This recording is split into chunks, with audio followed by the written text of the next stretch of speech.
It's Canadian politics, which means the Khalistanis have laid another trap for the Indian government and the Canadian government to get each other into another stupid fight that will hurt all sides. This one revolves around the Lawerence Bishnoi gang, which is a transnational criminal organization and what it should be labeled. However, we are going one step further. We're going to declare them in Canada a terrorist organization. That is what, this came from Patrick Brown, the mayor of Bangladesh, or the Tamil Tigers, depending on who he's supporting at the moment.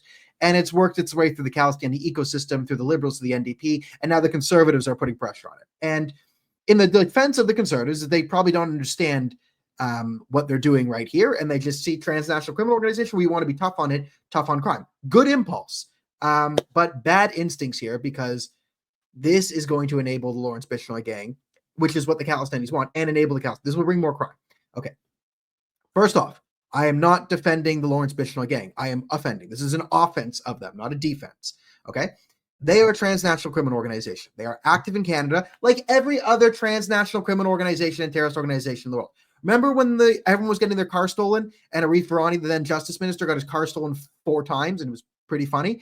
And then we actually had to have some laws to disincentivize carjacking. That was run by international criminal organizations and terrorists, primarily Hezbollah. But everyone was involved in there. I'm sure the Khalistanis were involved. I'm sure Lawerence Bishnoi was involved. I'm sure everyone was involved, because Canada has no laws to deter organized crime or transnational terrorism. We get lots of organized crime and transnational terrorism. It's a sort of 2 + 2 = 4 type situation that no one in the Canadian government can figure out for the life of them. So Pierre Poilievre and wants to be strong on whatever, and stronger than Mark Carney, and he's going to declare him a terrorist organization.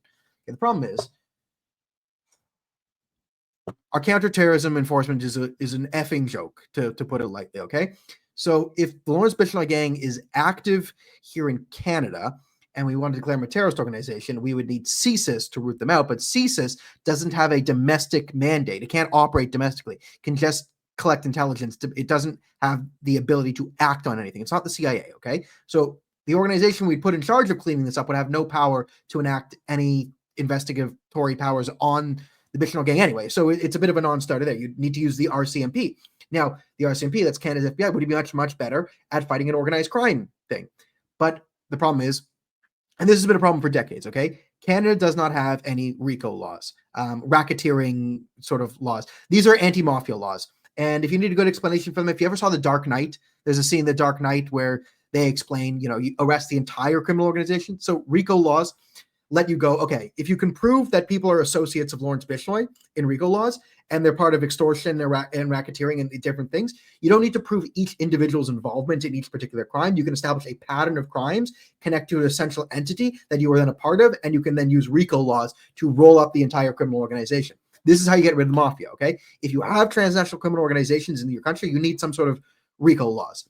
And the greatest example of how big of a failure this is, the super lab out in Surrey, BC, that was found earlier this year, or maybe in 2024, I can't remember when. Biggest fentanyl lab bust in human history. 1 person was arrested. One person. If this were a serious country, there should have been at least dozens of arrests. But we don't have legal mechanisms to roll them up on that. Now, the other thing is, the reason why the Khalistanis want to declare Lawerence Bishnoi a terrorist organization is because they want to link Lawerence Bishnoi to the Indian government and smear the Indian government as being part of a transnational terrorism to really hamper India's international efforts, because they're Khalistani. They're here in Canada and in the West to undermine India. That is their modus operandi. Like, that's their prime directive. So everything they do is just how to mess with India and start a proxy war between India and Pakistan on Canadian soil. So this is what they're doing here. If you want to get Lawerence Bishnoi and his gang off our streets, well, one, Lawerence Bishnoi himself is in a jail in India right now. He's in jail. He's in an Indian jail right now. And all his top associates in Canada, they are here in Canada, and the Indian government has active extradition requests for, like, Goldie Breyer and all these people, saying, yeah, they're criminals. Give them to us so we can put them in jail. Please. What are you doing? And we've been protecting them and not giving them over to India. And you go, why? This doesn't make sense. And the answer is there's a bunch of ideological extremists that make up the core of Canada's politics. And the rest of Canada's politics is just morons who know nothing about anything. So they let the radicals run the show.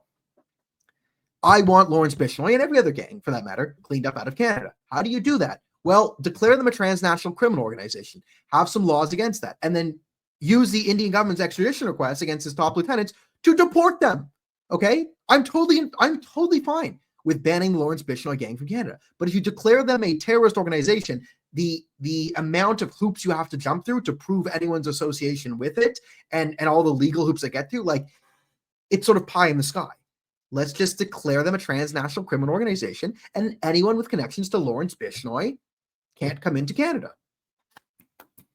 Solved. But we don't want this problem solved. Okay, so why is it important for Islamists, Khalistanis, and all different types of radicals to have a strong, healthy, prosperous Lawerence Bishnoi gang in Canada? And it's sort of to mix up. This is their new tactic, and I actually think it's kind of brilliant. You mix your crime and your bad behavior in with your enemy's crime, label it all as your enemy's crime, and then you can then play the victim. So the Khalistanis are very, very good at this. That's why this is South Asian hate. Okay, so South Asian hate in Canada, you could call it anti-Indian hate, but you want to include everyone, be more inclusive, be progressive. It means Bangladesh, it means Pakistan, it means Sri Lanka, South Asia. Well, the problem is a lot of South Asian hate comes from other South Asians, right? India and Pakistan, notoriously not friends, right? Khalistanis and Indian nationalists, notoriously not friends. Most discrimination against Indian people actually comes from Khalistanis and Islamists. Now, yes, there's some white nationalists who are mad at them, and I'm not going to downplay some of that. And they, some Indian kids, especially in Ireland, Canada, have been beaten up by, white population. So I'm not saying it's non-existent, but the vast majority of South Asian hate crime comes from other South Asians. But you call it South Asian hate crime because if you're a Khalistani, you call all the discrimination South Asian hate crime, and then you got to say, look how bad it is, that something we deal with. Give us money, government, to deal with South Asian hate crime. And as the hate crimes go up, you get more money. So as the Khalistanis attack more Hindu temples, South Asian hate increases. And because the Khalistanis are then South Asian, they can then go to the government and pretend they're victims of their own actions, right? A Khalistani could beat up a Hindu at a temple. This is South Asian hate. He can then go to the government and say, I need to fight South Asian hate because look, I'm South Asian, right? Same general principle applies here with the Lawerence Bishnoi gang. Khalistan is a drug-running criminal organization, right? Taking over the trucking industry and all these different crimes. And the Khalistanis are also involved in extortion and racketeering. So is Lawerence Bishnoi gang. I'm not saying Lawerence Bishnoi is the good guy here.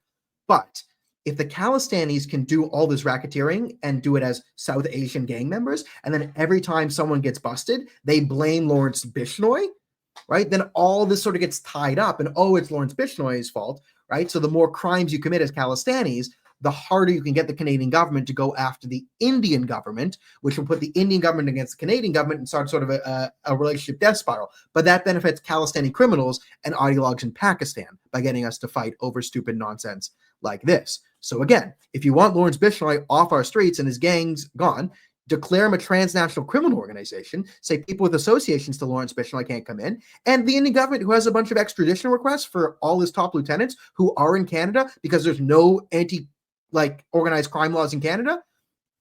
Crazy idea.